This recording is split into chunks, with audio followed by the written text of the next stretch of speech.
अस्सलाम वालेकुम दोस्तों, मैं हूं सज्जाद हुसैन और आप देख रहे हैं सज्जाद हुसैन बिल्ला और सब्ज़ा ही सब्ज़ा। आए आपको गांव की सैर करवाते हैं। आज हमने बाजरे को पानी लगाया हुआ है, ये देख सकते हैं।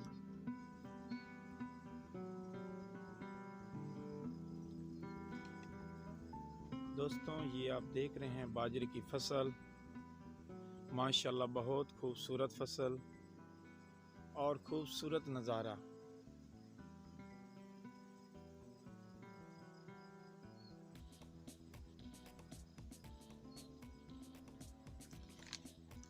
साइडों पे आप दरख्त लगाए हुए हैं, देख सकते हैं। ये बहुत महंगे बिकते हैं। इस तरह के दरख्त हर बंदे ने लगाए हुए हैं। ये नज़ारा देख रहे हैं और आप देख सकते हैं बाजरे की दूसरी साइड पे ये खग्गल का दरख्त है। ये बहुत महंगे बिकते हैं।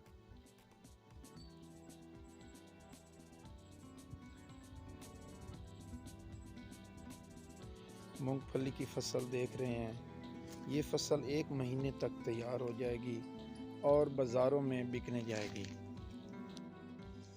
ये हमारे गांव में तरबूज है, देख सकते हैं इस तरबूज को। जिस भाई ने खाना वो आ जाए। माशाल्लाह बहुत प्यारा तरबूज। को आज का व्लॉग पसंद आया होगा। मिलते हैं नेक्स्ट व्लॉग में। अगर अभी तक हमारे चैनल को सब्सक्राइब नहीं किया तो उसे सब्सक्राइब कर लें और बेल आइकन बटन को प्रेस कर लें